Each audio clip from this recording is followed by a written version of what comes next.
think the government has physical evidence, and I mean materials, and I think entire craft, and maybe bodies.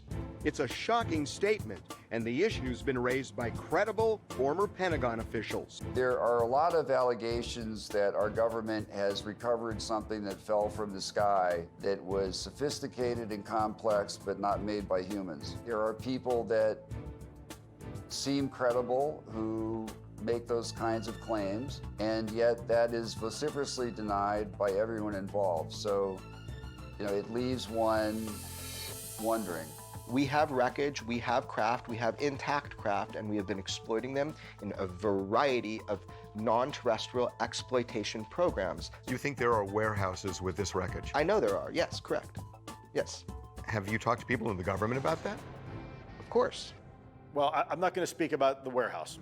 The intent was to build facilities and structures that could potentially house material during the course of ATIP investigations.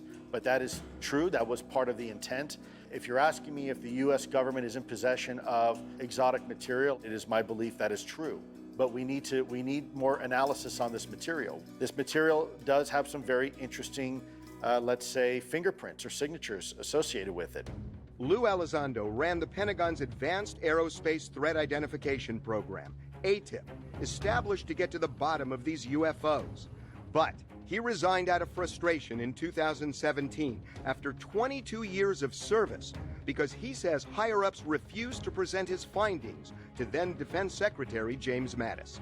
I was facing significant resistance informing some of the most senior levels of DoD leadership about our findings. And I wrote in my resignation letter what I think the boss needed to hear, and that was that these things are real, that we have real evidence from not only trained observers, but electro-optical devices and also from radar data, and that these things were operating with impunity within controlled U.S. airspace.